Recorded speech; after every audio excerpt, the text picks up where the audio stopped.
बिस्मिल्लाहिर्रहमानिर्रहीम अस्सलाम वालेकुम। मैं हूँ समरीन फ़िरोज़ में शेयर करती हूँ अपनी सीक्रेट रेसिपी आप लोगों के साथ, जो कि होते हैं बहुत ही मज़ेदार और लाजवाब। आजकल बहुत ज़्यादा ट्रेंड पर है स्नैक्स की रेसिपी, तो मैंने सोचा क्यों ना कुछ इजी और सिंपल सी रेसिपी आपके साथ शेयर की जाए, जो कि आप आसान तरीके से बनाएँ और जायका भी उसका बहुत डिफरेंट हो। तो आज मैं बना रही हूँ बचे हुए ब्रेड से मज़ेदार स्नैक्स और ईज़ी बनने वाली रेसिपी है कम ख़र्च में। इसके लिए हमें चाहिए 1 प्याली बेसन, 2 चम्मच कॉर्नफ्लोर, अदरक लहसुन का पेस्ट 1 चम्मच, लाल मिर्च पाउडर हस्बे जायका, हल्दी हाफ़ टी स्पून, ज़ीरा 1 चम्मच कुटा हुआ और 1 चुटकी हमें चाहिए इसमें मीठा सोडा, प्याज 1 प्याली कटी हुई और इसके साथ हरी मिर्चें 1 चम्मच, नमक हस्बे जायका। अब इन तमाम चीज़ों को हमने बहुत अच्छे से मिक्स करना है और थोड़ा थोड़ा करके हमने इसमें पानी भी ऐड करना है। तकरीबन 1.5 प्याली पानी इसमें जाएगी, लेकिन एक साथ हमने नहीं डालना है। थोड़ा थोड़ा डाल करके हमने इसका एक महलूल तैयार करना है, मिक्सचर तैयार करना है, जो कि बहुत ज़्यादा गाढ़ा भी ना हो और बहुत ज़्यादा पतला भी ना हो।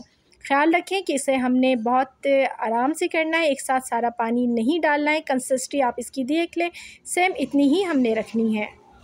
बेसन का मिक्सचर हमारा तैयार हो चुका है। ये मेरे पास चंद स्लाइस ब्रेड के पड़े हुए थे, जो बच्चे नहीं खा रहे थे, तो उसी को ही हम यूज़ कर रहे हैं। इसको हमने पतले पतले स्लाइस पर इस तरीके से कट कर लेना है। आप चाहें तो चकोर शेप में भी कट कर सकते हैं, ये आपकी चॉइस है, लेकिन इस तरह से कट करने में बहुत अच्छा लगता है लुक वाइज भी, और खाने में भी बहुत मज़ा आता है।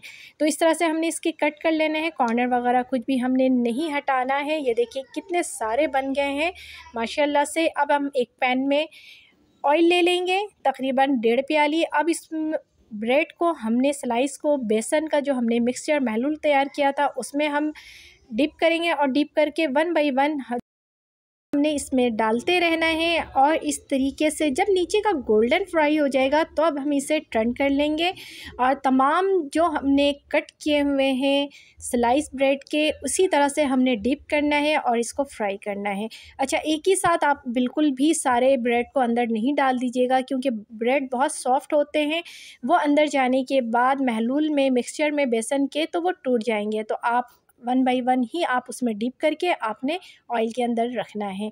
ये देखिए माशाल्लाह से दोनों साइड का गोल्डन फ्राई हो चुका है, और बेहतरीन स्नैक, और कह सकते हैं आप इसको ब्रेड पकोड़ा भी हमारा रेडी हो चुका है।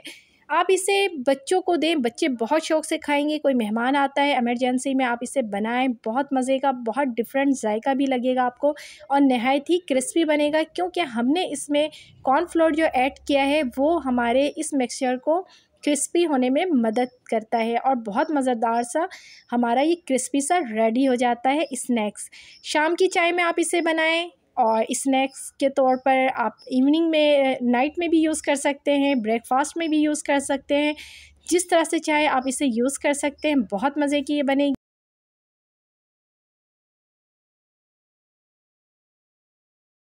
आप इसे केचप के साथ खाएं, रायते के साथ खाएं, बहुत डिफरेंट, बहुत मज़ेदार ये रेसिपी तैयार होती है और झटपट तैयार होती है।